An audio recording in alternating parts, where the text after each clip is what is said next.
السلام علیکم ورحمۃ اللہ وبرکاتہ، نحمده ونصلی علی رسولہ الکریم، اما بعد فاعوذ باللہ من الشیطان الرجیم، بسم اللہ الرحمن الرحیم، رب اشرح لی صدری ویسر لی امری واحلل عقدۃ من لسانی یفقہوا قولی۔ باب کا نام ہے العلاقات المشترکۃ، باہمی تعلقات۔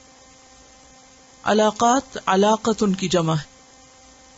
علاقہ کہتے ہیں دوستی دشمنی کو، اور محبت کے تعلق کو بھی۔ علاقہ کا لفظ عین لام قاف سے ہے، علق باب سمع سے۔ علاقت ان کا معنی ہوتا ہے محبت کرنا۔ علقہ کا لفظ معنی چمٹنا بھی ہوتا ہے، جونک کے چمٹنے کے لیے بھی آتا ہے، کانٹوں کا چمٹنا، اس کے لیے بھی لفظ استعمال ہوتا ہے۔ اور تعلقات کب قائم ہوتے ہیں؟ جب لوگ ایک دوسرے سے چمٹتے ہیں، ضروری نہیں جسمانی طور پر، بلکہ اپنے تعلقات کی بنا پر ایک دوسرے کے قریب آتے ہیں، ایک دوسرے کی طرف کھنچتے ہیں، ایک دوسرے سے جڑے رہتے ہیں۔ تعلق کا لفظ بھی اسی سے ہے، عین لام قاف ہی اس کا روٹ ہے۔ اور مشترک کا لفظ شین رے کاف سے، مشترک جس میں دو یا زائد افراد شریک ہوں۔ کوئی بھی چیز کب مشترک ہوتی؟ جب اس میں دو یا زیادہ باہم شریک ہوں، مل جل کر کوئی کام کر رہے ہوں یا کسی چیز میں حصے دار ہوں۔ اور عربی میں کہتے ہیں رأی مشترک، اردو میں کہتے ہیں مشترکہ رائے۔ ہماری مشترکہ رائے، یہ مشترکہ فیصلہ استعمال ہوتا نہیں لفظ۔ طریق مشترک کہتے ہیں مشترک راستہ، جیسے دو گھروں کو ایک ہی راہ جاتی ہو تو وہ طریق مشترک ہوتا ہے۔ سانجھے کے لیے بھی لفظ استعمال ہوتا ہے، جیسے کوئی بھی روڈ ہوتی عام طور پر کسی ایک شخص کے لیے نہیں بنی ہوتی، بلکہ کسی بھی ہائی وے پہ یا سڑک پر مختلف لوگ مل جل کر چل رہے ہوتے ہیں۔ تو یہ زندگی کا یہ سفر ایک ہائی وے کی طرح ہی ہے، اور اس میں ہمارے ساتھ اور بہت سے لوگ شریک ہیں۔ ہم میں سے ہر ایک اپنی اپنی گاڑی میں بھی بیٹھا ہوا ہے، اور اس کے ساتھ ساتھ دوسروں کا بھی لحاظ رکھ رہا ہے۔ اگر کوئی شخص یہ سمجھے کہ کسی سڑک پر صرف اسی کا حق ہے اور وہ جیسے چاہے گاڑی چلائے، تو اس کا نتیجہ کیا ہوگا؟ ٹکراؤ، ایکسیڈنٹ۔ ایسا ممکن نہیں۔ اور خوشگوار سفر کون سا ہوتا ہے؟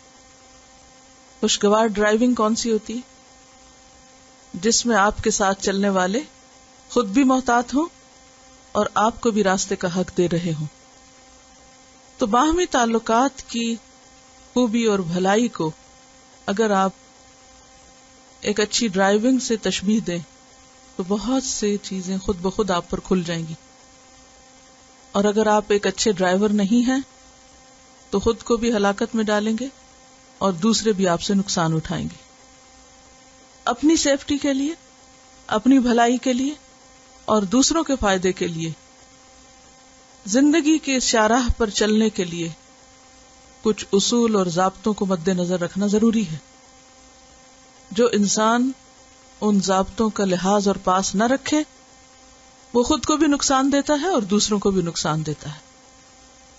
انسان اپنی ذات میں ایک منفرد چیز تو ہے، لیکن انسان تنہا نہیں جی سکتا۔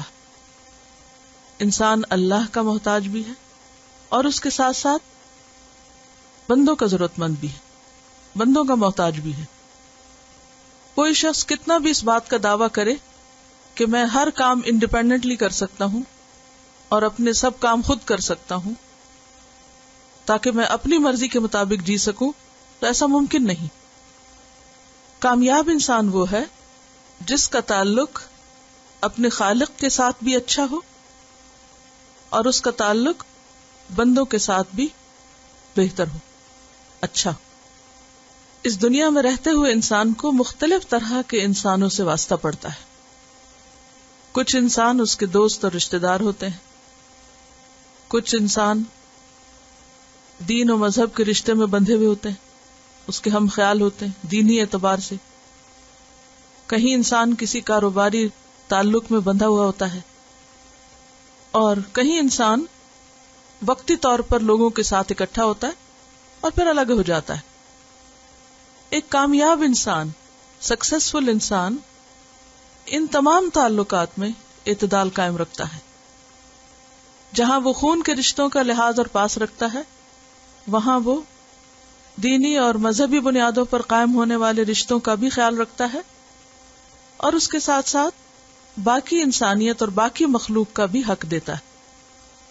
ان کے ساتھ بھی اس کے تعلقات اچھے ہوتے ہیں. لا ضرر ولا ضرار، نہ کسی کو نقصان دیتا ہے اور نہ خود نقصان اٹھاتا ہے. عام طور پر ہمارا واسطہ زیادہ تر دو طرح کے لوگوں سے پڑتا ہے. ایک وہ جن سے ہم کسی رشتے میں بندھے ہوئے ہیں، خواہ وہ نسب کا ہے یا سحر کا ہے، یعنی خواہ وہ ذوی الارحام ہیں، خون کے رشتے ہیں، یا پھر سسرالی رشتے ہیں. تو ایک تعلق رشتے کی بنیاد پر ہوتا ہے یا پھر دوستی کی بنیاد پر ہوتا ہے، اور دوسرا تعلق انسانیت کی بنیاد پر. خون کے رشتے، ان میں انسان بندھا ہوا ہوتا ہے، ان سے نکل نہیں سکتا. اسی طرح سسرالی رشتوں کے ساتھ بھی بندھا ہوا ہوتا ہے، وہ بھی ایک بندھن ہوتا ہے. کبھی وہ ہمیشہ قائم رہتا ہے اور کبھی وہ کھل بھی جاتا ہے. دین کا تعلق جو ہے وہ بھی جب تک انسان دین میں ہے اور دین کے اصول و ضوابط کا خیال رکھتا ہے ان تعلقات کو بھی نبھاتا ہے. لیکن کچھ رشتے جو نہ خاندان کی بنیاد پر ہوتے ہیں اور نہ دین کی بنیاد پر، محض انسانیت کی بنیاد پر ہوتے ہیں. کچھ تعلقات محض انسانیت کی بنیاد پر. تو عموماً ہم دو طرح کے تعلقات میں جی رہے ہوتے ہیں. ایک وہ تعلق جو رشتہ داری کا ہے، دوستی کا ہے، اور دوسرا جو انسانیت کا ہے. ان دونوں تعلقات کا اچھا ہونا بے حد ضروری ہے. لیکن عموماً کچھ تعلقات انسان کے قریب ترین لوگوں کے ساتھ ہوتے ہیں اور کچھ دور کے لوگوں کے ساتھ ہوتے ہیں. تو جو جتنا قریب ہوتا ہے اس کا انسان پر اتنا ہی حق ہو جاتا ہے. ان کے ساتھ معاملے میں انسان کو اتنی ہی زیادہ احتیاط ضروری ہوتی. تو یہاں جن العلاقات المشترکہ کی بات ہے، یہ دراصل ایمان کی بنیاد پر، دین کی بنیاد پر قائم ہونے والے رشتے اور تعلق ہیں، کیونکہ رشتہ داریاں تو بہرحال اسی میں آ جاتی ہیں. تو دین کی بنیاد پر جو رشتہ اور تعلق ہوتا ہے اس کا فائدہ صرف ذات کو نہیں ہوتا بلکہ اس کے ساتھ ساتھ دین کو بھی ہوتا ہے. وہ تعلق حق کی بنیاد پر قائم ہوتا ہے، وتواصوا بالحق وتواصوا بالصبر کی بنیاد پر قائم ہوتا ہے. تو پہلی آیت ہے قال اللہ تعالی انما المؤمنون اخوۃ فاصلحوا بین اخویکم، کہ بلا شبہ مومن ایک دوسرے کے بھائی ہیں. ایمان کا رشتہ ایسا ہی ہے جیسے کوئی بھائیوں کا رشتہ ہو، خونی رشتہ ہو. فاصلحوا بین اخویکم، لہذا اپنے بھائیوں کے درمیان تعلقات کو درست کرو. یعنی تعلقات کی بنیاد اصلاح ہونی چاہیے، نہ کہ فساد اور بگاڑ. ان رشتوں کی اصلاح پر دار و مدار ہے کس کا؟ دین کی اصلاح کا، دین کے کام کا. اور ان رشتوں کی بگاڑ پر انحصار ہے کس کا؟ دینی بگاڑ کا. دین صرف اس وقت ترقی کرتا ہے جب ان بھائیوں کے درمیان اصلاح کا تعلق ہوتا ہے، اور دین اس وقت شدید نقصان کا شکار ہوتا ہے ان انسانوں کے ہاتھوں جو آپس میں تعلقات کو اچھا نہیں رکھتے اور بگاڑ لیتے ہیں. لہذا اللہ سبحانہ وتعالیٰ کا یہ حکم فَأَصْلِحُوا بَيْنَ أَخَوَيْكُمْ، یہ عام حکم ہے کہ اپنے بھائیوں کے درمیان تعلقات کو درست کرو. یعنی ان کا جو بیسک نارم ہے وہ اصلاح ہونا چاہیے. اگر کسی وقت کوئی خرابی پیدا ہو جائے، کوئی بگاڑ آ جائے، تو اس بگاڑ کو قائم نہ رہنے دو بلکہ اس بگاڑ کو درست کر دو. اس سے یہ پتہ چلتا ہے کہ تعلق خواہ کیسا بھی ہو، کتنا بھی قریبی ہو، کیسا بھی محبت کا ہو، کتنا بھی اچھا ہو، اس میں بگاڑ آنا، خرابی کا پیدا ہونا ایک فطری عمل ہے. It's very natural. کبھی کوئی پودا ہمیشہ ہرا بھرا نہیں رہا، ہمیشہ اس پر بہار نہیں رہی، ہمیشہ وہ گرو ہی نہیں کرتا رہتا، بلکہ کبھی کیا ہوتا ہے، خزاں بھی آ جاتی اس پر. اور جن پودوں کو ہم ایور گرین کہتے ہیں نا، ان پر بھی ایک وقت ایسا آتا ہے جب وہ گرو نہیں کر رہے، تو وہ بھلے گرین ہی ہو لیکن ان کی گروتھ رکی بھی ہوتی. تو اسی طرح انسان، بندہ مومن کی مثال قرآن مجید میں کس سے دی گئی ہے؟ شجرہ طیبہ سے. تو بہت سے انسان ایسے ہی ہیں جیسے بہت سے درختوں کا ایک باغ ہو. کبھی باغ ہرا بھرا ہوتا ہے اور اس میں پھول بھی ہوتے ہیں، خوشبو بھی ہوتی ہے، اور کبھی باغ پر خزاں بھی ہوتی ہے. یہ بالکل ایک فطری سی بات ہے، کیونکہ انسان ہے، پتھر نہیں ہے. انسان کے اندر دل ہے، انسان کے اندر بہت سی چیزیں بیک وقت کام کر رہی ہوتی، جس کی وجہ سے انسان ہمیشہ ایک حالت پر نہیں رہ سکتا، اس کا دل ہمیشہ ایک جیسا نہیں رہ سکتا. یہ بات ہم سب کو سمجھنی چاہیے. اگر ہم دوسروں سے یہ توقع رکھتے ہیں کہ وہ ہمیشہ روبوٹ کی طرح ایک ہی جیسا معاملہ کرے، تو پھر ہمیں خود سے بھی ویسے ہی توقع رکھنی چاہیے، خود بھی ویسا ہی کرنا چاہیے. اگر دوسرے کے مزاج میں تبدیلی آ گئی ہے وقتی طور پر، تو ہمارے میں بھی تو آ جاتی، اس لیے کسی سے شکوہ کیوں؟ تو یہاں جو اللہ سبحانہ وتعالیٰ فرماتے فَأَصْلِحُوا بَيْنَ أَخَوَيْكُمْ، تو اس کا مطلب یہ ہے کہ اخوہ ہونے کے باوجود بگاڑ ہو سکتا ہے، لیکن بگاڑ کو قائم نہ رکھو، بگاڑ ختم کرو، بگاڑ ہوتے ہی اصلاح کر لو. تو نتیجہ کیا ہے؟ بگاڑ ہونا فطری عمل، اصلاح کرنا دینی عمل، بگاڑ پہ قائم رہنا سرکشی کا عمل. کیا کام ہے؟ بگاڑ ہونا فطری عمل. فطری عمل کا کیا مطلب؟ It's very natural, it's part of the game. یہ زندگی کا حصہ ہے، ایسا ہوگا، اس کی توقع رکھو. کہیں بھی دو انسانوں کے تعلقات میں، خواہ وہ ماں اور بچے کا رشتہ ہو، خواہ بہن بھائی کا ہو، شوہر بیوی کا ہو، دوستی کا ہو، اپس اینڈ ڈاؤن ہر جگہ ہوتے ہیں. یہ کوئی چنبے کی بات نہیں، کوئی حیرانی کی بات نہیں. لیکن کیا دینی اور کیا غیر دینی؟ اصلاح کرنا دینی عمل ہے، اللہ کا حکم ہے فَأَصْلِحُوا بَيْنَ أَخَوَيْكُمْ. اصل میں آپ دیکھیے کہ آیت کی جو ترتیب ہے نا، اس کے بیچ میں ایک حصہ انڈرسٹوڈ ہے، انما المؤمنون اخوہ، کہ مومن بھائی بھائی ہیں.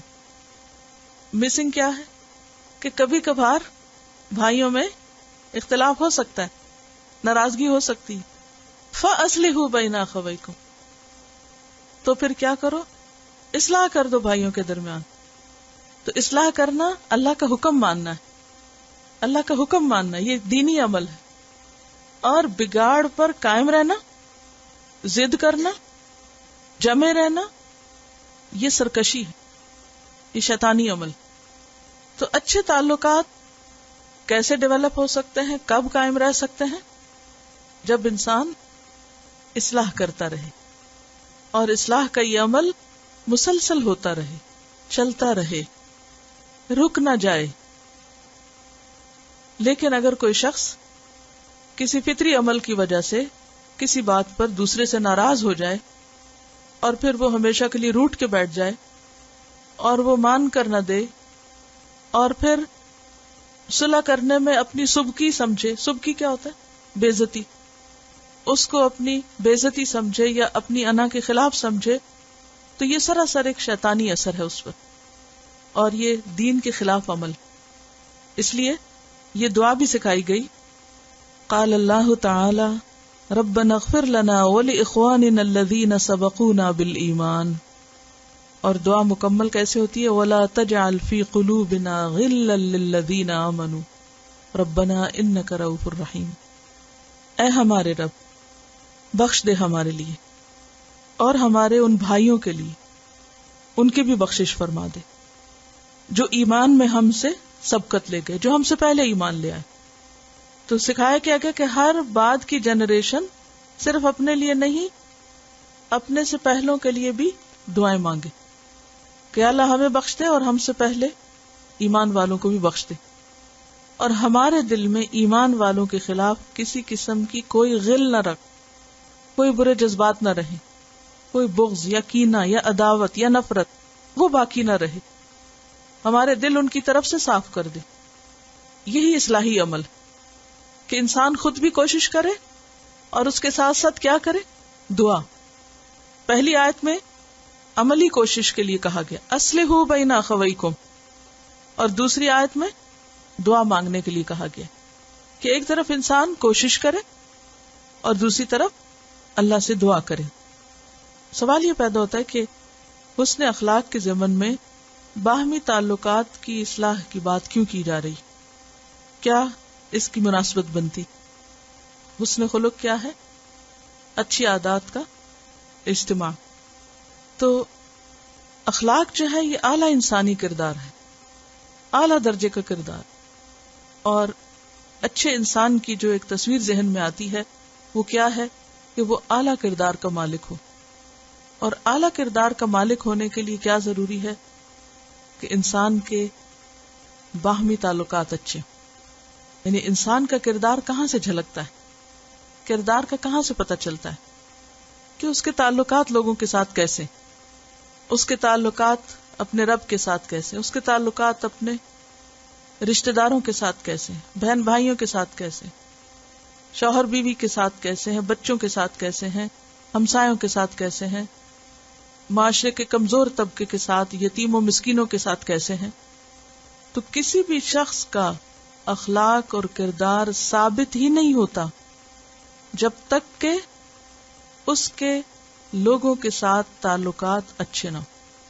کون کتنے اچھے اخلاق کا مالک ہے اس کا فیصلہ کہاں سے کیا جائے گا کہ اس کے تعلقات مختلف لوگوں کے ساتھ کس طرح. تو جو شخص دوسرے کے ساتھ جیسا سلوک کرتا ہے وہ ویسے ہی اخلاق کا مالک ہے. ایک شخص کا اخلاق کیا ہے؟ دراصل اس کا دوسرے کے ساتھ رویہ، معاملہ، تعلق، وہاں سے دیکھا جائے گا کہ وہ کیسا ہے. کوئی شخص کتنا بھی خوش پوشاک ہو، خوش پوشاک کا کیا مطلب ہوتا ہے؟ اچھے لباس میں ہو، خوش خوراک ہو، اپنی دنیا میں بہت اعلیٰ ترقی یافتہ ہو، لیکن اگر اسے انسانوں کے ساتھ بنانا نہیں آتا، انسانوں کے ساتھ معاملہ کرنا نہیں آتا، تو وہ کامیاب انسان نہیں ہے. کامیابی زیادہ مال و دولت کے حصول کا نام نہیں، کامیابی صرف اعلیٰ ڈگریوں کے حصول کا نام نہیں، کامیابی کسی بہترین جاب کے مل جانے کا نام نہیں. کامیاب انسان کون ہے؟ جس کا تعلق اللہ اور بندوں کے ساتھ اچھا ہے. ایک طرف اس کے دل میں رب کی یاد ہے اور اس کی وجہ سے وہ مطمئن ہے، پرسکون ہے، اور دوسری طرف اس کے دل میں انسانوں کے خلاف کوئی نفرت، عداوت، شکایت نہیں، اور وہ مطمئن انسان ہے. دنیا میں انسان کے پاس اگر سب کچھ بھی ہو اور اطمینان قلب نہ ہو، دل کی خوشی نہ ہو، کچھ بھی نہیں. اور دل کی خوشی ہو نہیں سکتی جب تک کہ اللہ کی یاد نہ ہو اور بندوں کو انسان ستانے سے باز نہ آئے. عموماً آپ دیکھیے کہ انسان کے دل میں رنج و غم کس بنا پہ ہوتا ہے. عموماً آپ رنجیدہ کیوں ہوتے ہیں؟ تھوڑی دیر کے لیے سوچیے. غمگین کیوں ہوتے ہیں؟ لوگوں کے رویوں سے. اس سے بھی غم ہوتا ہے کہ جاب چلی گئی ہے، یا یہ کہ کوئی مالی مشکل آ گئی ہے. یہ چیزیں بھی انسان کو پریشان کرتی، لیکن ان سے زیادہ کیا چیزیں پریشان کن ہیں؟ کیا چیزیں تکلیف دیتی؟ لوگوں کے رویے. اور ان رویوں میں بھی کوئی بڑی چیز نہیں ہوتی. بعض اوقات کوئی شخص آپ کے پاس سے گزرا ہے اور اس نے اسمائل نہیں کی، کیا ہوتا ہے اس سے؟ یعنی کسی نے آپ کو اگنور کر دیا. تو یہ جو اگنور کرنے کا ایک رویہ ہے، یہ آپ کے لیے کیا ہے؟ تکلیف دے. جہاں سلام کرنا چاہیے تو سلام نہیں کیا، جہاں مزاج پرسی کرنی چاہیے تھی مزاج پرسی نہیں کی. تو یہ چھوٹی چھوٹی چیزیں جو ہیں یہی دراصل انسان کے رویے اور عادتیں ہوتی ہیں، اور یہی دوسرے کے لیے یا خوشی کا باعث بن جاتی ہیں یا پھر تکلیف کا باعث بن جاتی ہیں. دیکھیے کہ یہ اچھا تعلق جو ہے نا یہ ہر انسان کے لیے ضروری ہے، لیکن خاص طور پر جو لوگ دین کی خدمت کا کام کر رہے ہیں ان کے لیے تو بہت ہی زیادہ ضروری ہے. کیوں؟ پہلے اس مسئلے کو حل کیجیے پھر میں آگے چلتی ہوں. کیونکہ یہ عملی دعویٰ کا ایک طریقہ ہے. یہ عملی دعویٰ ہے. لوگوں کے ساتھ اچھی طرح مل جل کر رہنا کیا ہے؟ عملی دعویٰ. آج آپ دیکھیے کہ دنیا بھر کے مسلمانوں کی جو ایک تصویر بنتی ہے دوسری اقوام کے سامنے، یا اسلام کی تبلیغ میں جو چیز رکاوٹ ہے وہ کیا ہے؟ خود مسلمانوں کے اپنے رویے. اگر مسلمان ملکوں میں مسلمان کا گلا کاٹ رہا ہے، مسلمان پہ گولیاں برسا رہا ہے، مسلمان کا گھر لوٹ رہا ہے، چوری ڈاکے کر رہے ہیں، دوسرے کی دکانیں جلا رہے ہیں، دوسروں کے بچوں کو اٹھا رہے ہیں، تو یہ رویہ کیا نمونہ پیش کرتا ہے؟ اگر مسلمان کی خیر خواہی نہیں کرتا، گھر میں لڑائی دنگا فساد ہے، تو تبلیغ کیا اثر کرے گی؟ اور صرف بڑے پیمانے پہ نہیں، کسی بھی چیز کی دو صورتیں ہوتی ہیں نا، ایک یہ بڑے پیمانے پر، تو بحیثیت ایک امت کے جو ایک مسلمان کا دوسرے سے تعلق ہونا چاہیے اس کو بھی ہم دیکھ سکتے ہیں، اور پھر اس کے بعد بحیثیت ایک فیملی کے اور بحیثیت ایک ادارے کے، کیونکہ یہ سارے یونٹس ہیں نا اس بڑی تصویر کے. یعنی اگر ایک میپ لے لیں آپ دنیا کا اور جہاں جہاں مسلمان پائے جاتے ہیں اس حیثیت سے آپ دیکھیں، پھر اس کے بعد کسی ایک ادارے کو دیکھیں، کسی ایک گھر کو دیکھیں، کسی ایک بستی کو دیکھیں، تو کسی ایک ادارے ہی کی مثال ہم دیکھتے ہیں جو اسلام کے نام پر بنا. اب بھول جائیے کہ کچھ ملک بھی اسلام کے نام پہ بنے ہوئے ہیں، ان کا تو جو حال ہم نے کیا وہ ہم سب کو پتا ہے. لیکن جو مسجدیں یا ادارے اللہ کے نام پہ بنے ہوں، اگر وہاں کے باہم کام کرنے والوں کے رویے ایک دوسرے سے درست نہ ہو، ان کے تعلقات آپس میں درست نہ ہو، اس کا نقصان کس کو پہنچے گا؟ دین کو، کیونکہ دین کا نام لگایا گیا تھا، دین کا نام لگا ہے وہاں. مثلا یہ میز ہے، 5 لوگ مل کے اٹھا رہے ہیں کیونکہ بھاری ہے نا میز، وہاں سے یہاں تک لانی، اٹھا کے چل رہے ہیں، بھاری چیز ہے اور بڑی مشکل سے موو کر رہے ہیں. اتنے میں ایک شخص کا موڈ آف ہو جاتا ہے اور وہ میز چھوڑ کے کھڑا ہو جاتا ہے، کیا ہوگا؟ میز وہیں رہ جائے گا، یا ہاتھوں سے چھوٹ پڑے گا، یا ان کی کسی کے اوپر جا گرے گا، یا ٹوٹ جائے گا. نقصان کس کا ہوا؟ میز کا ہوا. اور کس وجہ سے؟ ان 4 لوگوں کی وجہ سے نہیں ہوا، اس ایک کی وجہ سے ہوا جس نے بیچ میں سے پکڑا ہوا. تو بالکل اسی طرح جو بڑا کام ہوتا ہے، ایک ہوتا ہے چھوٹا کام. چھوٹا کام کیا؟ آپ اپنے گھر میں بیٹھ کے نفل پڑھ رہے ہیں، کوئی فرق نہیں پڑتا آپ اٹھ کے گالیاں دے کسی کچھ کریں، وہ بھی اگرچہ خراب ہے لیکن وہ آپ کی ذات تک ہی ہے، لوگ کیا کہیں گے یہ شخص ایسا ہے. لیکن اگر آپ بڑا کام کرنے لگے، اور وہ بڑا کام ہے کہ امت کی جو ذمہ داری ہے نبی صلی اللہ علیہ وسلم کے وارث ہونے کی حیثیت سے دین کے کام کو آگے لے جانے کی، دوسرے لوگوں تک پہنچانے کی، وہ کوئی بھی اکیلے نہیں کر سکتا، اسے مل جل کے ہی کرنا ہوگا. کوئی ایک خواہ اس کے پاس کتنا علم ہو، کتنا مال ہو، کتنا جذبہ ہو، کوئی ایک شخص وہ کام نہیں کر سکتا. پھر اس کام کا سائز ڈپینڈ کرتا ہے اس پر کہ اس میں کتنے لوگ شریک ہیں اور کتنا اخلاص شریک ہے، کس خلوص کے ساتھ کر رہے ہیں اور کتنے سارے لوگ مل کے کر رہے ہیں. عموماً مشکل اس وقت پیش آتی ہے جب اسلام کے نام پر لوگ جمع ہوتے ہیں اور دین کے کام کا بیڑا یعنی میز اٹھا لیتے ہیں، اور پھر اس کے بعد اس بوجھ کو اس طرح نہیں اٹھاتے جس طرح اٹھانے کا حق ہے، اور دین کی خاطر ذات کو قربان نہیں کرتے، ذات کی خاطر دین کے کاز کو نقصان دے دیتے. کئی دفعہ ایسا ہوتا ہے نا جسے اٹھا کے کچھ لوگ کام کر رہے ہوتے، اتنے میں ایک نے دوسرے کو کچھ کہہ دیا، وہ راہ چلتے ہی ایک نے دوسرے کو کچھ کہا، وہاں سے اس نے اس کو پلٹ کے کچھ کہا اور وہ آپس میں جھگڑا شروع، اور وہ کام بیچ میں ہے، وہ 2 جھگڑ رہے ہیں کھڑے ہو. گھر میں بھی کام کرتے ہوئے آپ نے دیکھا ہوگا نا، کبھی آپ بچوں سے کہتے ہیں اچھا چلو مل کے یہ کام ایسے کر لو، وہ مل کے کر رہے ہوتے ہیں، کرتے کرتے کوئی بحث شروع ہو جاتی، انجام کیا ہوتا ہے؟ کام وہی پڑا رہتا ہے. تو ایک ہوتا ہے حق کی خاطر نفس قربان کرنا، اور ایک ہوتا ہے نفس کی خاطر حق قربان کر دینا. ہم میں سے ہر شخص یہ سوچے وہ کس کی خاطر کیا قربان کرتا ہے. حق کی خاطر، دین کی خاطر، نفس کی قربانی، یا نفس اور ذات کی خاطر دین کی قربانی. ان دو میں سے ایک چوز کرنا ہوگا. اور یہ ہم سب اچھی طرح یاد رکھیں کہ ہم میں سے کوئی بھی انڈسپینسیبل نہیں، کہ اگر ہم میں سے کوئی یہ نہیں کرے گا تو وہ کام ہوگا ہی نہیں.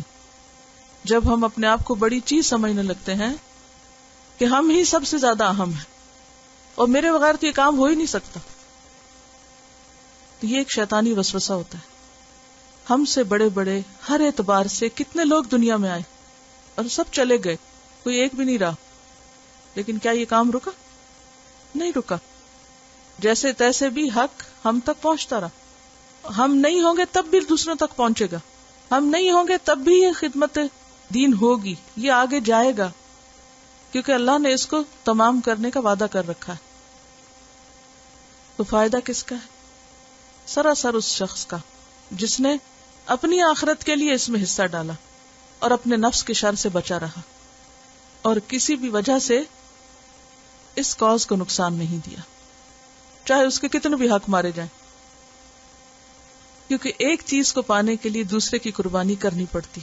آپ سب اس وقت یہاں بیٹھے ہیں بہت سے کاموں کی قربانی کر کے بیٹھے ہیں نا، اپنے گھر، بچے اور بہت سے کام جو آپ اس وقت میں سہولت سے کر سکتے، وہ سب چھوڑ کے اس وقت آپ یہاں بیٹھے قربانی کر کے بیٹھے ہوئے. اور اگر آپ قربانی نہ کریں تو یہ سیکھ نہیں سکتے، اور اسی طرح کل کو قربانی نہ کریں تو آپ کسی کو آگے دے بھی نہیں سکتے، سکھا بھی نہیں سکتے. تو یہ دین قربانی مانگتا ہے، ہماری ذات کی، ہمارے وقت کی، ہمارے مال کی، ہمارے نفس کی، ہماری انا کی. لہذا یہ بات عام طور پر بھی معاشرتی زندگی کے لیے، گھریلو زندگی کے لیے بھی ضروری ہے.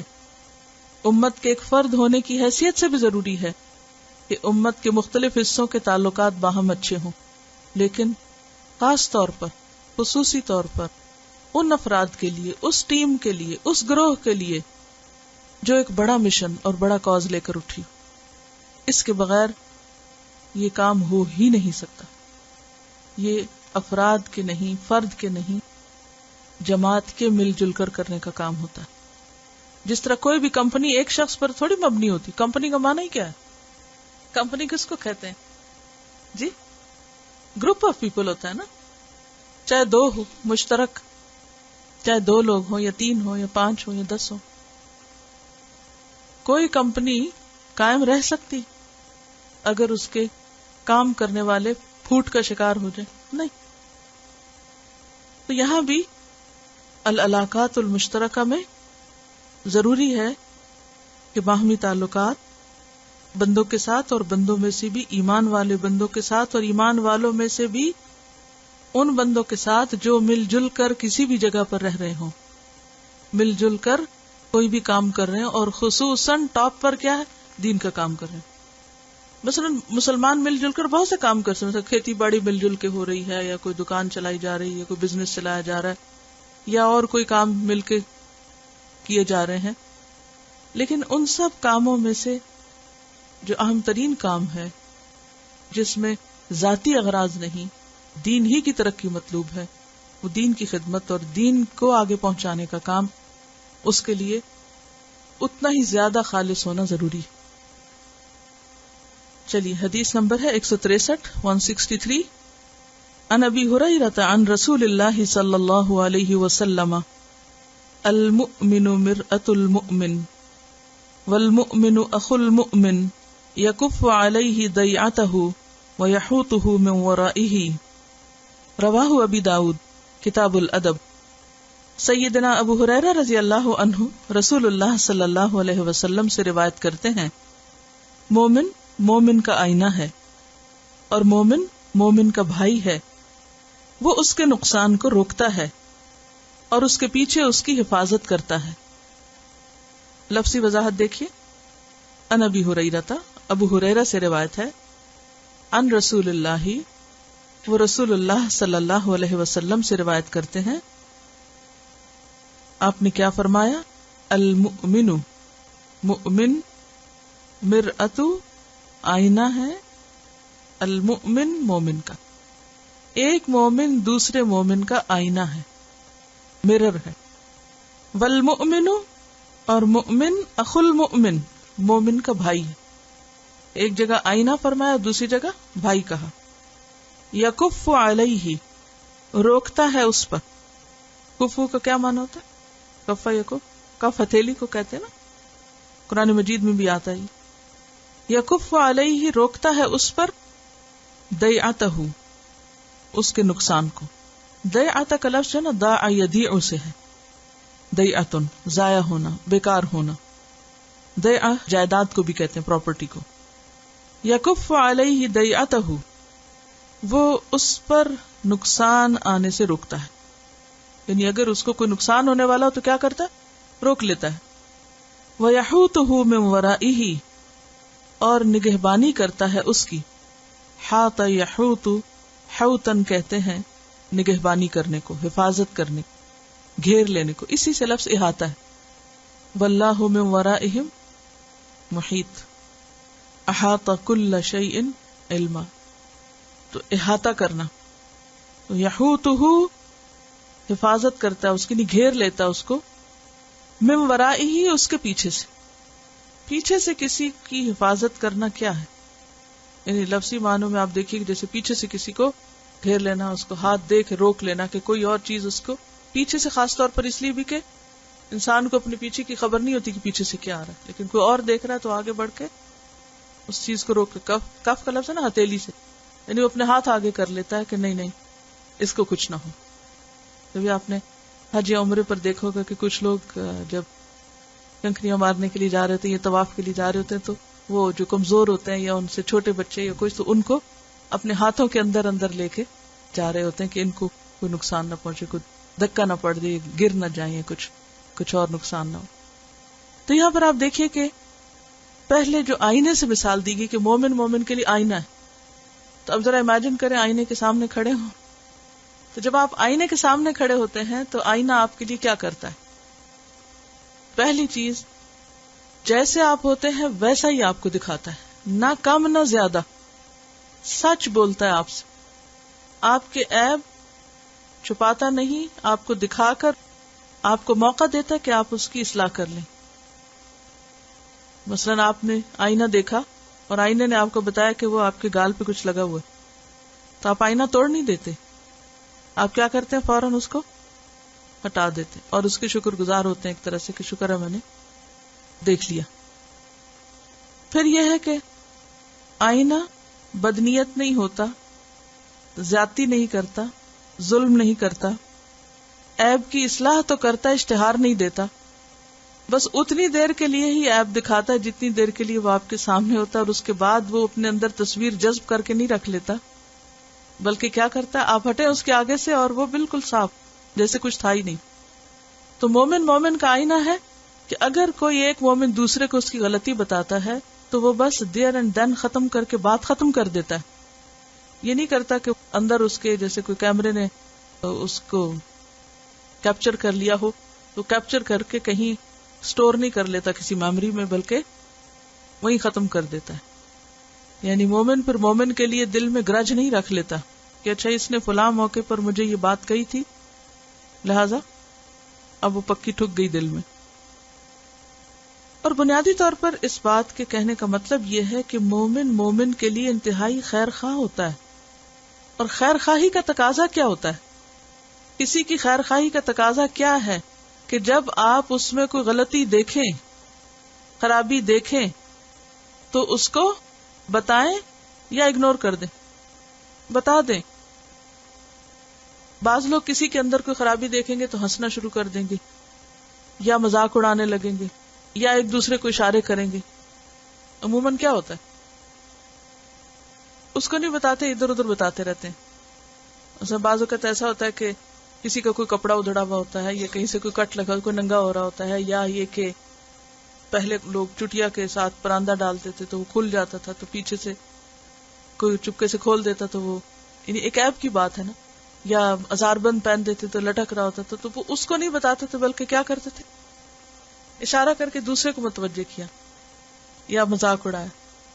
آج کل کیا ہوتا ہے کن باتوں پر، کسی کی کوئی جسمانی طور پر کسی کے اندر کوئی خرابی دیکھی تو کیا کرتے ہیں؟ عموماً دیکھیں کسی کی چال پہ، کسی کے بیٹھنے پہ، کسی کے مثلاً اگر کوئی پڑھتے پڑھتے سو جائے تو پھر کیا کرتے ہیں کہ مجلس میں بعض وقت کوئی سو جاتا ہے یا کوئی اور اسی طرح کی کوئی ایسی چیز ہو سکتی تو پھر کیا کرتے ہیں؟ جی ہاں، اس وقت اس کو نہیں بتاتے کہ بھی آپ ایسے نہ کریں. یا کسی نے کوئی اٹھ پٹانگ ڈریس پہنا ہوا تو اس کو نہیں کچھ کہیں گے، اس کے منہ پہ تو شاید کچھ تعریفیں ہی کر دیں اس کی، اور بعد میں نقلیں اتارتے ہیں کیا پہنا ہوتا اور نام رکھتے ہیں. اور پھر بعض اوقات جانوروں سے تشبیہ دیتے ہیں، کسی کو طوطے سے، کسی کو گھوڑی سے، کسی کو پینگوئن سے، کسی کو کسی چیز سے. تو یہ کسی مومن کا طرز عمل نہیں ہو سکتا کہ اس کی غلطی اس کو بتانے کی بجائے دوسروں کو بتانا شروع کر دے. یعنی کیوں نبی صلی اللہ علیہ وسلم نے اس مثال سے بات کو سمجھایا؟ اس مثال پہ سوچئے، کیا واقعی ہمارے تعلقات ایک دوسرے سے آئینے کی طرح ہیں یا نہیں؟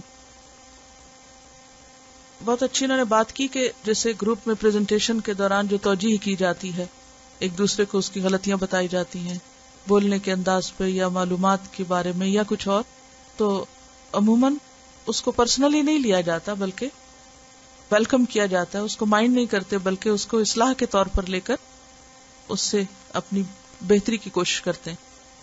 تو یہ ایک ہیلدی سائن ہے، یہ ایمان کی علامت ہوتی ہے کہ اگر کوئی غلطی بتائے تو اس کا شکر گزار ہو، نہ کہ اس سے ناراض ہو کے بیٹھ جائیں. اگر اس خیر خواہی کو محسوس کرے نا جو دوسرے کے دل میں آپ کے لیے ہو سکتی ہے، کہ وہ آپ میں دیکھ رہا ہے ایک ایسی چیز ہے کہ جو آپ کے حق میں اچھی نہیں اور وہ آپ کو بتانا چاہ رہا ہے، تو یہ دراصل اس کے اندر ایک خیر خواہی ہے. دیکھیے کسی کی غلطی دو طرح بتائی جاتی ہے یا دو وجوہات کی بنا پر. ایک تو ہے خیر خواہی کی بنا پر، اور دوسرے کو لیٹ ڈاؤن کرنے کے لیے، تنقیص یا تحقیر کے لیے. تو مومن کی تحقیر نہیں کرتا، اصلاح کے جذبے سے تو بتانا چاہیے، لیکن دوسرے کو ذلیل کرنے کے لیے اور دوسرے کی تحقیر کے لیے اور دوسرے کو شرمندہ کرنے کے لیے یا آر دلانے کے لیے، یہ مومن کی شان نہیں ہوتی. آر دلانا کیا ہوتا ہے؟ کسی کو اس کا عیب یا اس کی غلطی یاد دلا کر اس کو لیٹ ڈاؤن کرنا، شرمندہ کرنا. ان دونوں رویوں میں پھر فرق ہوتا ہے. جو اصلاح خیرخواہی کے لیے ہوتی ہے اس کی ٹون اور ہوتی ہے، اور جو اصلاح آر دلانے کے لیے ہوتی ہے اس کی ٹون اور ہوتی ہے. تو ہم سب کو اس میں بھی اپنے آپ کو جج کرنا چاہیے، جائزہ لینا چاہیے. اس میں بنیادی طور پر پھر ایمان کا ہونا ضروری ہے اور اعتماد کا ہونا ضروری ہے ایک دوسرے پر، کیونکہ اگر اعتماد نہیں ہوگا نا ایک دوسرے پر تو بھی نہ سن سکیں گے نہ سنا سکیں گے. اس میں یہ بھی بہت ضروری ہے کہ صرف آپ خرابی نہ دیکھیں، اچھائی بھی دیکھیں. جب آئینہ آپ کی شکل دکھاتا ہے تو وہ صرف خرابی تھوڑی دکھاتا ہے، وہ کیا دکھاتا ہے؟ جیسے آپ ہوتے پورا چہرہ آپ کو دکھا رہا ہوتا ہے، اور اس میں خرابی چھوٹی سی یا جس اینگل پہ بس صرف اس کو دکھاتا ہے، یعنی اتنی خرابی دکھاتا ہے، اس کو میگنیفائی نہیں کرتا، وہ اتنی رہتی ہے. ٹھیک ہے نا؟ تو کسی کی اصلاح کرنے کا طریقہ کیا ہے کہ اس کی خوبیوں کو بھی بیان کیا جائے. اس سے کیا ہوگا کہ دوسرے کے اندر ایک اعتماد پیدا ہوگا کہ یہ شخص میرا برا نہیں چاہتا. اس کے احسان کا تذکرہ بھی کیا جائے، اس کی بھلائی کا ذکر کیا جائے، اور اس کے ساتھ جہاں خرابی ہے پھر اس حصے کی خرابی ذکر کر دیجئے کہ اس وجہ سے یہ کام خراب ہے، اس وجہ سے آپ کے لیے یہ چیز نقصان دہ ہے. تو اس کا فائدہ کیا ہوگا کہ دوسرا شخص اپنی اصلاح کر لے گا. یعنی کہ اگر اصلاح جذبے کے ساتھ کی جائے نا کہ یہ شخص اگر اس میں یہ خرابی رہے گی تو یہ تو اس کے لیے نقصان دہ ہے. دیکھیں نا، کسی تعلق کی بنیاد پر ہی کوئی کسی کو کہتا ہے نا، تو جب وہ جا کر وہ چیز اثر بھی کرے گی اور فائدہ مند ہوگی. اگر کوئی آپ کی کسی خوبی کا اعتراف کرے ہی نہ اور صرف کسی خامی کے پیچھے پڑ جائے تو پھر وہ لگتا ہے نا کوئی دال میں کالا ہے. لیکن اگر آپ کے دل میں یہ تڑپ لگ جائے کہ یہ شخص جو غلط کام کر رہا ہے یہ اس کے لیے بہت نقصان دہ ہے، اس کے دین کے لیے، اس کی آخرت کے لیے، اور مجھے اسے اس میں سے نکالنا ہے، تو پھر وہ اپنی انتہائی محتاط کوشش کرے گا. آج مجھے ایک تجربہ ہوا چھوٹا سا، تو میں ہمیشہ سوچتی ہوں کہ یہ کام میرے ساتھ کیوں، اللہ تعالیٰ مجھے ضرور کچھ سکھانا چاہتا ہے. مجھے دوا لینی تھی، دوا کے لیے میں نے جب ڈھکن کھولا تو وہ میرے ہاتھ سے چھوٹ کے میز کے پیچھے جا کے گر گیا، اور میز کے پیچھے بھی جہاں گرا وہاں بھی وہ بند جگہ تھی. اب دوا کو خالی تو آپ نہیں چھوڑ سکتے. ایک تو یہ ہوتا نا کہ کوئی چیز گر گئی، گم گئی تو آپ چھوڑ دیتے ہیں، چلو کوئی پانی وانی ہے تو گرا دیں گے، نہیں ننگا نہیں چھوڑ. اب دوا تو آپ چھوڑ نہیں سکتے. اب میرے پاس کوئی بھی نہیں تھا. اب میں سوچوں کہ اس کو مجھے نکالنا اور ابھی نکالنا ہے، اس کو تو چھوڑا نہیں جا سکتا. تو میں نے سارا جائزہ لیا چاروں طرف سے کہ سب سے بہتر طریقہ کیا ہو سکتا ہے. اور پھر میں اس کے میز کے نیچے گھس کے، اور پھر میں ہاتھ پہلے ڈالا، ہاتھ سے نہیں ہوا. پھر میں نے کوئی اور چیز اٹھائی، اس کے ساتھ میں نے احتیاط سے اس کو تھوڑا تھوڑا آگے کیا. پھر اس کے بعد وہ میز کا جو کونا تھا وہ اس کو باہر نکلنے سے روک رہا تھا. اب یہ کہ اس کو پھر میں نے اس ڈھکنے کو کھڑا کیا، اور اس کے بعد میں نے اس میں ہلکی سی انگلی ڈال کے اتنے روک کے اپنے آپ کو احتیاط سے اس کو نکالا. تو میں سوچ رہی تھی کہ اس وقت میں اسی بات پہ غور و فکر کر رہی تھی کہ بعض اوقات کسی انسان کو کسی دلدل سے نکالنے کے لیے ساری تکلیف خود سہنی پڑتی، یعنی اصلاح کے لیے یا کسی چیز کو پانے کے لیے سارا پین خود لینا پڑتا ہے. اور لاسٹ مومنٹ تک اگر میں آخری حصے میں جا کر، یعنی بالکل میں انگلی ہاتھ ایسا کیا تھا جیسے اس میں جان ہی نہ ہو، کہ بس وہ نکل آئے، کیونکہ مجھے یہ تھا کہ ذرا بھی وہ ہلا تو واپس گر جائے گا، اور گر کے وہ اور آگے چلا جائے گا. بہت پیشنس، اور پھر جھکنا پڑتا ہے گھٹنوں کے بل، اور سر بھی نیچے کرنا پڑتا ہے انتہائی عاجزی کے ساتھ، کیونکہ آپ کھڑے ہو کے نہیں اٹھا سکتے اس کو. اسی طرح زندگی کی ہر چیز میں، اور خصوصاً دوسروں کی اصلاح میں، اگر آپ پکڑ کے کھڑے ہو جائیں اور دھمکیاں دینے لگے اور دو چار سنا کے، جیسے بچوں کی اپنے بچوں کی اصلاح ہے، بعض اوقات ہم کیا کہتے ہیں، ہم ماں باپ ہیں نا، اب جیسے چاہیں کریں، زور زبردستی سے ان کو دو چار تانے دے کے ان کی اصلاح کریں تو ایسا نہیں ہو سکتا. بعض اوقات اپنے سے چھوٹے کے سامنے بھی جھکنا پڑتا ہے، اور انتہائی احتیاط اور عاجزی اور خیر خواہی، اور پھر کانسیکوینسز کہ اگر یہ میں کام نہیں کرتی تو نقصان کیا ہوگا. دیکھیں نا، مثلا اگر آپ کے کسی عزیز قریب گھر میں رہنے والے شخص کے اندر کوئی خرابی ہے اور آپ کہتے ہیں مجھے کیا لگے، جو مرضی کرے، چھوڑ سکتے ہیں آپ اس کو؟ مثلا آپ اپنے بچے میں یا کسی میں بھی کوئی خرابی دیکھتے کہ یہ غلط عادت ہے، دو رویے ہو سکتے ہیں.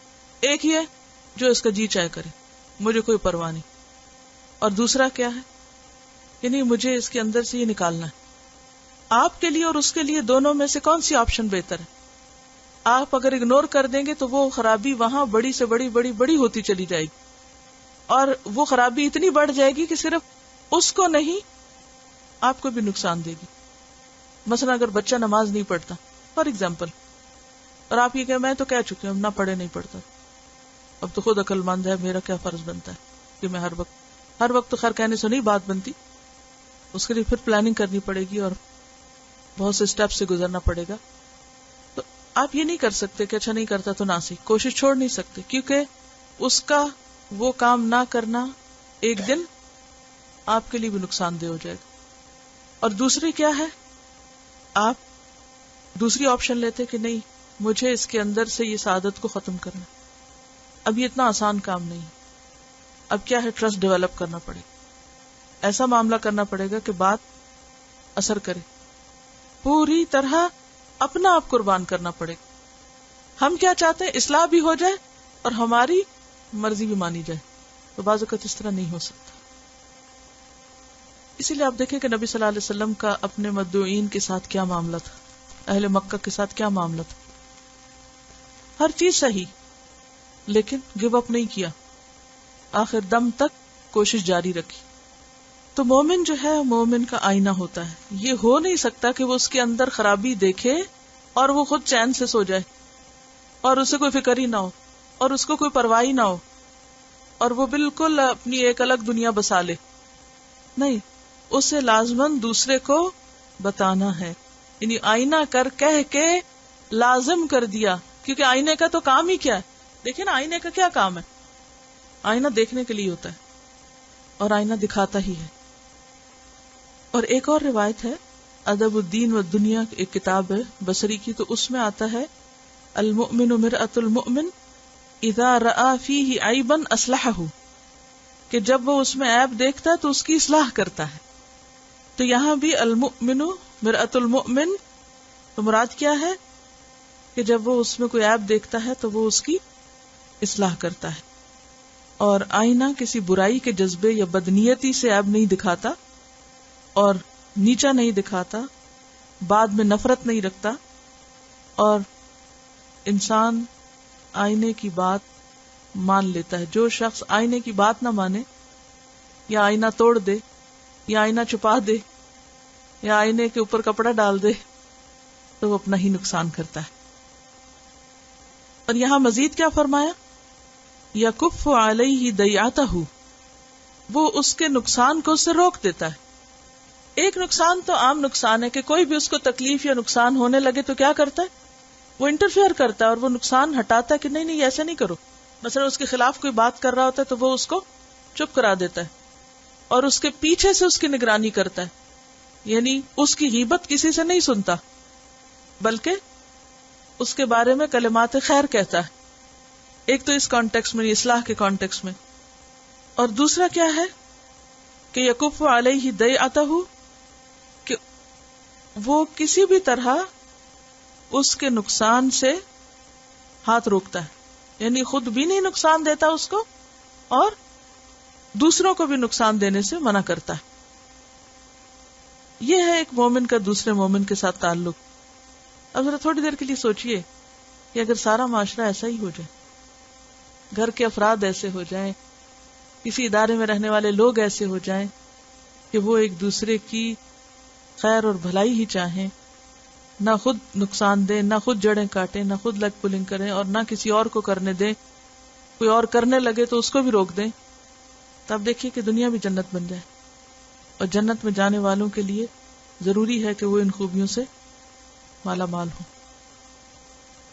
جب کسی کے وجود سے الجھن ہونے لگے اور گھبراہٹ ہونے لگے اور تکلیف ہونے لگے تو اس وقت اس ساری چیز کو اپنے اندر کنٹرول کر کے رکھے انسان. یہی وہ احتیاط ہے کہ ذرا سا بھی آگے پیچھے ہوگا تو وہ نقصان ہو جائے گا. بعض لوگ کہتے ہیں کہ نہیں، ہمیں آنےسٹ ہونا چاہیے، جو ہمارے دل میں وہ ہمارے منہ پہ ہو. یہ کوئی آنےسٹی نہیں ہے. یہ آنےسٹی کا غلط مطلب. کیسے؟ آنےسٹی کا مطلب یہ ہے کہ آپ آئینے کی طرح باوقار انداز میں احسن طریقے سے دوسرے کو اطلاع کر دیں کہ یہ چیز تمہارے لیے نقصان دہ ہے. آنےسٹی کا مطلب یہ نہیں ہے کہ آپ مزید خرابی پیدا کر دیں. کوئی بھی اصلاح جس کے نتیجے میں مزید بگاڑ آئے وہ اصلاح نہیں ہوتی. اصلاح کیا ہوتی ہے؟ جس کے نتیجے میں خیر آئے. ایک کتاب ہے صلاح المنجد کی، غلطیوں کی اصلاح کا نبوی طریقہ. میرے خیال ہے کہ اس موضوع کو سمجھنے کے لیے اس کتاب کو پڑھنا ضروری ہے کہ نبی صلی اللہ علیہ وسلم نے لوگوں کو کس طرح آئینہ دکھایا، آپ کیسے اصلاح کیا کرتے تھے. کیونکہ ہمیں ہر چیز وہیں سے سیکھنی ہے نا. کیونکہ سب سے بہترین طریقہ آپ کا طریقہ تھا کہ آپ اگر کسی کی اصلاح کرتے اور اس کا عیب بتاتے تو پہلے اس سے اس کی تعریف. مثلا حضرت عبداللہ بن عمر کے بارے میں جب کہا، ان کو تہجد کی طرف توجہ دلانے کے لیے کہا کہ نعم العبد، کتنے اچھے بندے ہیں اگر وہ رات کی نماز پڑھا کریں. تو یہ ایک بہت ہی ضروری طریقہ ہے اور بہت فائدہ مند چیز ہے کہ پہلے خیر اور خیر کا ایک بڑا حصہ اور پھر چھوٹی سی خرابی کا ذکر. حدیث نمبر 164 ان ابی ایوب الانصاری ان رسول اللہ صلی اللہ علیہ وسلم قال لا يحل لرجل ان يهجر اخاه فوق 3 ليال يلتقيان فيعرض هذا ويعرض هذا وخيرهما الذي يبدأ بالسلام. رواہ البخاری کتاب الادب.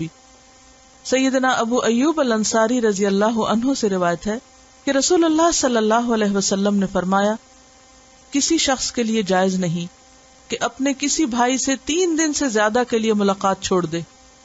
اس طرح کہ جب دونوں کا سامنا ہو جائے تو یہ بھی منہ پھیر لے اور وہ بھی منہ پھیر لے، اور ان دونوں میں بہتر وہ ہے جو سلام میں پہل کرے۔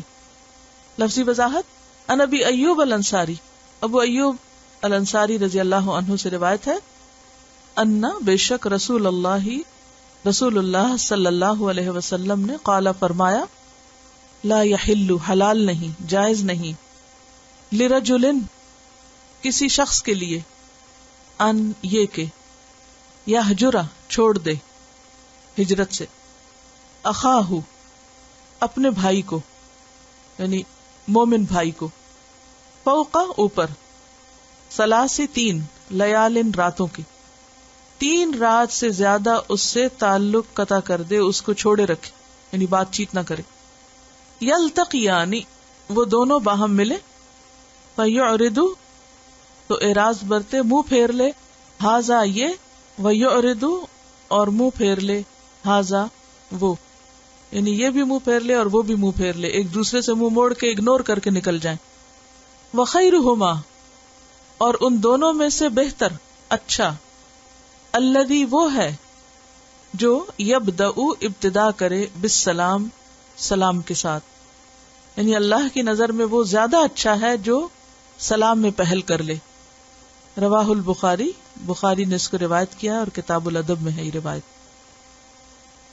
جیسے پہلے میں نے عرض کیا کہ اس دنیا میں مل جل کر جب لوگ رہتے ہیں تو ان کے درمیان تعلقات کے اندر ہمیشہ یکسانیت نہیں رہتی، بگاڑ بھی آ جاتا ہے، اختلاف ہو جاتا ہے، ناراضگی ہو جاتی ہے، اور یہ کوئی بہت بڑی بات نہیں۔ اس میں آپ دیکھیے کہ موسیٰ اور ہارون علیہ السلام دونوں ایک وقت میں پیغمبر تھے، اور دونوں کے درمیان نبوت کا رشتہ بھی تھا، اخوت کا رشتہ بھی تھا، اور موسیٰ علیہ السلام نے خود اللہ سے مانگ کر ہارون علیہ السلام کو نبوت کے لیے دعا کی تھی ان کے۔ لیکن جب موسیٰ علیہ السلام 40 رات کے لیے کوہ طور پر گئے اور پیچھے قوم نے جو کچھ کیا، اور ہارون علیہ السلام نے اصلاح کا جو طریقہ اختیار کیا، اس پر موسیٰ علیہ السلام کو ان سے شکایت ہوئی، ناراضگی ہوئی۔ کیا کیا تھا انہوں نے؟ بال پکڑ لیے ان کے، غضبناک ہوئے ان پر۔ کون ہیں یہ دونوں؟ بھائی بھی ہیں اور پیغمبر بھی ہیں، یعنی صالح اور مصلح لوگوں کی ٹاپ، اس سے اوپر کوئی درجہ تصور نہیں کیا جا سکتا نیک لوگوں کا۔ لیکن اختلاف ہوا، اور معمولی اختلاف نہیں تھا، ناراضگی کی حد تک، غصے کی حد تک۔ لیکن اس کے بعد کیا ہوا؟ اس کے بعد کیا ہوا کہ جب انہوں نے اپنا نقطہ نظر بتایا ہارون علیہ السلام نے کہ میں نے وہ کیوں نہ کیا جو آپ مجھے کہہ کے گئے تھے، تو موسیٰ علیہ السلام کا غصہ چلا گیا، ٹھنڈا ہو گیا۔ سکت عن موسیٰ الغضب، اور پھر تختیاں واپس اٹھا لی۔ یہ بالکل نیچرل سی بات، کوئی قباحت نہیں، کیونکہ ایک انسان اس طرف سے ایک چیز کو دیکھ رہا ہے، دوسرا ادھر سے دیکھ رہا ہے، اور دونوں اپنی اپنی جگہ اپنی بات میں سچے ہو سکتے، جسٹیفائی کر سکتے۔ اس کو ایک اور چھوٹی سی مثال سے سمجھاؤں گی۔ امام اوزاعی بہت ہی متقی اور پرہیزگار انسان تھے، اللہ کی عبادت میں اتنا رویا کرتے تھے کہ مصلی بھیگ جاتا تھا، یعنی چٹائی بھیگ جاتی تھی جہاں سجدہ کرتے تھے اور رونے سے۔ تو ایک عورت ان کے پاس آئی کو مسئلہ پوچھنے کے لیے، تو آئی تو وہی چٹائی ہوگی جس پہ نماز ہوتی ہوگی، اسی پہ بیٹھتے ہوں گے۔ تو اس نے کہا چٹائی گیلی، لگتا ہے کسی بچے نے پیشاب کر دیا۔ عورت نے یہ کیوں کہا کہ بچے کا پیشاب ہے؟ کیونکہ عورت اپنی عقل اور اپنے بیک گراؤنڈ کے حساب سے سوچ رہی ہے کہ اس کے نزدیک کوئی بستر گیلا ہو یا کوئی کارپیٹ گیلا ہو یا کوئی چٹائی گیلی ہو تو اس کو پہلا خیال کیا آئے گا؟ کیونکہ اس کے ذہن میں ہر وقت بچہ ہے، اس کو اس سے آگے نہیں کچھ سوجے گا، اس کو یہ بات نہیں سمجھ آئے گی، وہ یہ سوچ ہی نہیں سکتی کہ کوئی شخص اتنا بھی رو سکتا ہے اللہ کے لیے کہ اس کی چٹائی بھیگ جائے۔ تو کوئی شخص جو پاس بیٹھے ہوئے تو نے کہا کہ یہ امام کے رونے کے آنسوؤں کی وجہ سے گیلی ہے، یہاں کوئی بچہ نہیں ہے پیشاب کرنے والا۔ اب دموع الامام کو بول الصبی سمجھا جائے تو کس چیز کا فرق ہے؟ بیک گراؤنڈ کا، سوچ کا، نقطہ نظر کا، کہ ہر شخص کی سوچ کی ایک لیول ہوتا ہے، ہر شخص کا ایک اپنا نقطہ نظر ہوتا ہے، وہ چیزوں کو اپنی آنکھ سے دیکھ رہا ہوتا ہے، وہ دوسرے کی آنکھ سے نہیں دیکھ رہا ہوتا، لہذا اختلاف ہو سکتا ہے، اس میں کوئی خرابی نہیں ہے. کیا آپ عورت کو بلیم کریں گے اور اس وقت سارے اس کے پیچھے پڑ جائیں؟ تم کتنی ناخلف ہو، یہ تم کیا کہہ رہی ہو، اور تمہیں نہیں معلوم کہ یہ کتنے قیمتی آنسو ہیں، اور تم نے، آپ کو معلوم ہے نا وہ آنسو جو اللہ کے خوف سے نکلے وہ کتنا قیمتی آنسو، اس کو اگر پیشاب کوئی کہہ دے تو اس سے بڑھ کے کوئی توہین ہو سکتی ہے ان آنسوؤں کی. لیکن وہ معذور ہے عورت، کیونکہ اس کی دنیا کچھ اور ہے، اس کی دنیا کچھ اور ہے، یہ کچھ اور طرح سوچ رہی، وہ کچھ اور طرح کرنے والے لوگ. لہذا ان دونوں کی سوچ کے فرق میں ایک ہی چیز کو دو طرح سے دیکھا گیا، اور اکثر اختلافات کی وجہ یہی ہوتی ہے، بات کچھ نہیں ہوتی، کسی بھی چیز کو ایک طرح دیکھتا ہے، دوسرا دوسری طرح، اور ہر ایک اپنی جگہ پر درست ہوتا ہے. اب ایسی بات کو جس کے اندر ایمان ہوتا ہے، وضاحت سامنے آنے کے بعد وہ بات ختم کر دیتا ہے، بات ہی کچھ نہ.